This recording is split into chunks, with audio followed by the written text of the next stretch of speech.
Bonjour à tous, j'espère que vous allez bien. Je vous présente aujourd'hui le tuto du lit nomade. Donc c'est une nacelle en tissu, tout simplement. C'est un lit portable pour bébé. Vous allez avoir besoin de deux rectangles de 53 cm par 73 cm. Moi j'ai choisi du gaze de coton et un panneau Bambi, tout simplement. Vous pouvez sinon d'ores et déjà choisir un tissu déjà matelassé. Ça vous évitera de devoir matelasser vous-même le matelas, chose que moi j'ai fait. Mais c'est un pur choix, c'est pas une obligation.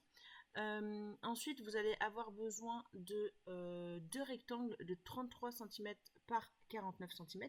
Moi, mes rectangles sont légèrement différents parce que j'ai décidé de prendre un panneau, encore une fois, avec un petit ourson. Et d'ailleurs, je vais y ajouter un biais. Donc là, on va créer ensemble la couverture, la future couverture du lit nomade.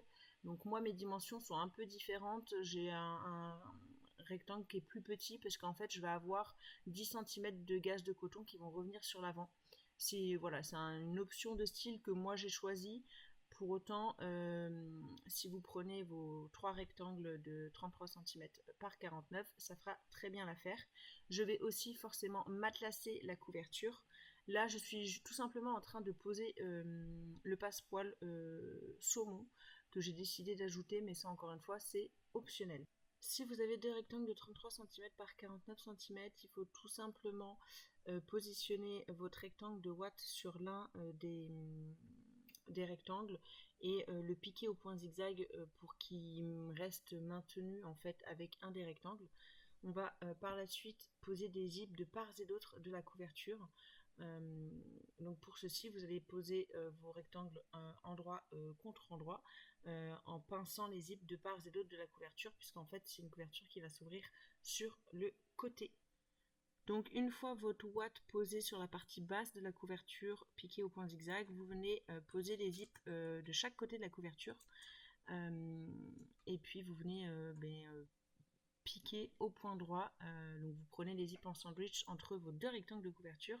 Pour ceux qui ont fait deux rectangles complètement indépendants, n'oubliez pas de coudre côté envers forcément la partie supérieure de la couverture, puisque une fois que les zips sont posés, en fait, on va venir retourner la couverture sur l'endroit et on ne viendra plus toucher à cette couverture puisque on va la considérer finie, en tout cas jusqu'au moment où on va venir l'assembler sur le lit nomade. Et donc voici le résultat de la couverture une fois retournée avec les zips posés. Ensuite, on va partir sur la création des anses en fait qui vont permettre de porter le lit nomade, pardon. Donc en fait, on va faire deux rectangles de 12 cm de largeur par 65 cm de longueur. On va venir les repasser, les plier de moitié et les piquer tout simplement. Pour ça, vous faites un pli de 1 cm vers l'intérieur de part et d'autre de chaque rectangle et puis vous allez venir piquer au point droit sur toute la longueur. Comme ça, vous allez obtenir deux anses que vous allez ensuite poser directement sur le matelas du lit nomade. Pour poser les anses de votre matelas, vous devez déterminer son milieu dans le sens de la longueur et venir placer des épingles pour ne pas l'oublier. Ensuite, vous allez tout simplement poser sur l'envers du matelas les anses sur toute la longueur des 12 cm. Donc ça veut dire même prévoyez 13 cm de façon à avoir 1 cm de débord sur la partie basse de la anse. Comme vous pouvez le voir, moi je l'ai fait sur un côté et j'ai déjà piqué. J'ai piqué en faisant une croix de façon à ce que ça soit le plus solide possible et par la suite le débord de 1 cm sera piqué lorsque je vais venir installer mon deuxième rectangle de 53 cm par 73. Une fois les anses posées sur votre matelas, on va venir poser la couverture et du coup les zips en fait de la couverture. Donc on va poser de part et d'autre la deuxième partie du zip sur les côtés du matelas en fait. Donc pour ça, vous allez bien mettre dans l'angle bas votre couverture, enfin le côté du zip de la couverture, et bien venir rabattre l'anse sur le zip. Voilà. Il faut que vous puissiez voir la lance depuis, comme là on le voit sur la vidéo en fait. Il faut vraiment que le lance passe par-dessus le zip. Et en fait, on va venir tout simplement aligner notre deuxième grand rectangle endroit contre endroit, mettre des épingles et on va venir piquer au point droit de façon à pincer en sandwich le zip de la couverture de part et d'autre du grand rectangle qui va devenir au final le matelas en fait à part entière. Donc cette opération, vous la répétez 2 fois, vous la faites à la fois pour la partie droite du matelas, mais aussi pour la partie gauche du matelas. Pour ma part, je fais un point droit et je viens piquer au point zigzag, puisque comme j'ai choisi du gaze de coton, ça s'effiloche un peu. Je veux être sûr que le tout soit bien pris en sandwich. En plus, on commence à avoir de l'épaisseur, on a le zip, on a la ouate et on a nos 2 coupons de tissu. Donc voilà, l'idée c'est vraiment de faire quelque chose de solide, en tout cas le plus solide possible. Une fois votre couverture prise en sandwich de part et d'autre du matelas, vous venez tout simplement le retourner sur l'endroit et donc vous avez un grand rectangle qui n'est pas cousu à la fois en haut, à la fois en bas, mais de part et d'autre, en tout cas sur les côtés, il est complètement cousu. Vous pouvez venir le surpiquer. Moi, je viendrai le surpiquer au dernier moment pour surpiquer en même temps la partie haute du lit nomade.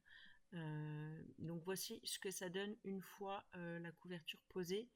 Vous avez du coup un lien finalement entre chaque côté du lit. Pour commencer à donner de la forme à mon lit nomade, je vais venir piquer du coup mes grandes verticales en fait qui va venir séparer mon matelas en 3 parties, donc les fameuses 12 cm par 65, donc à 12 cm du bord je vais venir piquer une grande verticale, ensuite 33 cm plus loin je vais venir piquer une deuxième grande verticale pour plier plus facilement les côtés de mon lit nomade.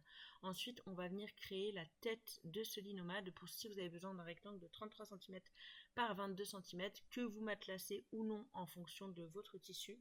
Moi j'ai dû le matelasser puisque je n'ai pas pris du tissu matelassé, mais voilà, c'est pas une obligation. Donc voici ce que ça donne une fois le tissu matelassé. Je vais tout simplement commencer par poser le petit côté de la partie haute du lit nomade, donc la partie où il y a la tête du bébé. Et en fait, ce petit côté, je vais l'assembler à mes 12 cm qui représentent le côté du lit nomade en fait, la partie latérale du lit nomade. Pareil, je viens piquer au point droit et au point zigzag. Donc là, vous voyez comment j'ai posé finalement. J'ai pris littéralement en sandwich le côté du lit. Et je viens juste piquer à 1 cm du coup de valeur couture au point droit et au point zigzag la partie du côté de la tête de façon à quand je retourne sur l'endroit en fait ça prolonge finalement un des côtés de mon lit nomade. Après je vais venir répéter cette opération de l'autre côté de façon à fermer mon rectangle sur la partie haute. Donc pareil, je viens poser le petit côté de mon rectangle tête sur le petit côté de mon rectangle latéral du lit nomade. Je ne sais pas si je suis bien claire dans mes explications. En tout cas, j'essaie de vous montrer au mieux sur la vidéo comment je fais pour finalement avoir une tête de lit sur mon lit nomade. La partie du tuto est la plus complexe pour moi à vous expliquer, puisque selon moi c'est la plus complexe, c'est la partie la plus difficile du tutoriel.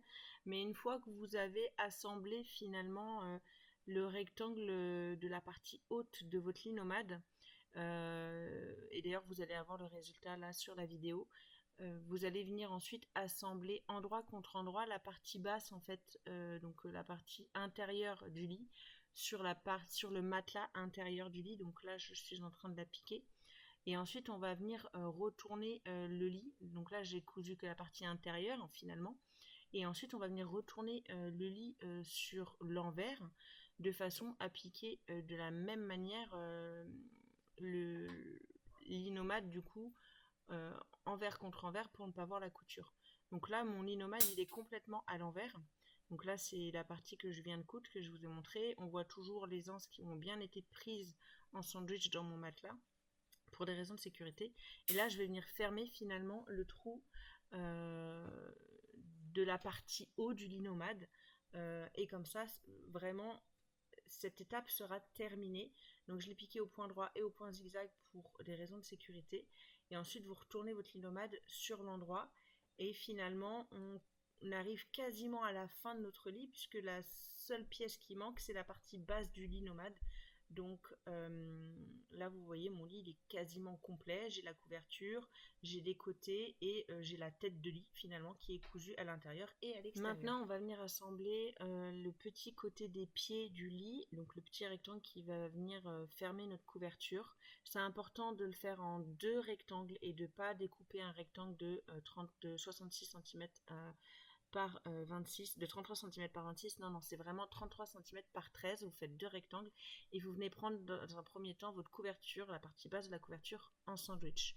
Une fois que c'est fait, vous venez pincer les côtés latérales du lit nomade en sandwich avec les côtés de votre rectangle, donc là j'en ai fait un, et je vous montre le montage du deuxième, du coup je suis vraiment venue prendre en sandwich le deuxième côté de mon lit nomade avec les côtés de mon rectangle. Je viens piquer au point droit et au point zigzag et une fois retourné sur l'endroit, en fait, on a un rectangle fermé à la fois à l'intérieur et à la fois à l'extérieur. Il nous restera tout simplement à fermer la partie basse du lit, à la fois à l'extérieur et à la fois à l'intérieur. On va commencer par fermer l'extérieur et ensuite on reviendra retourner du coup le lit sur l'endroit et on viendra piquer au point droit. Donc une fois que vous avez assemblé les côtés de votre rectangle de pied, vous retournez tout le matelas sur l'envers, enfin en tout cas vous retournez la couverture de façon à ce qu'elle soit endroit contre l'endroit du dos du matelas, je ne sais pas si je suis claire, et vous allez venir piquer au point droit la partie basse du matelas. Donc voici ce que ça donne une fois réalisé. Et ensuite à l'intérieur, vous avez un grand trou où vous avez votre ouate. Donc là tout simplement vous venez le fermer en pliant sur 1 cm vers l'intérieur. Vous venez mettre des épingles et vous venez piquer au point droit, ou vous pouvez aussi le fermer à la main avec une couture invisible. Voilà, c'est vraiment soit vous le finissez à la main, moi je l'ai fini à la fermeture éclair, n'importe quoi, à la machine à coudre, mais voilà ce que ça donne. L'innomade est quasiment terminé. Moi il me reste à surpiquer donc toute la périphérie du lit, donc les grands côtés gauche-droite et la tête de lit. Donc là vous voyez avec mon doigt, je vous montre que je vais surpiquer tout le tour. Euh, je fais en sorte de ne pas prendre les anses dans la surpiqûre.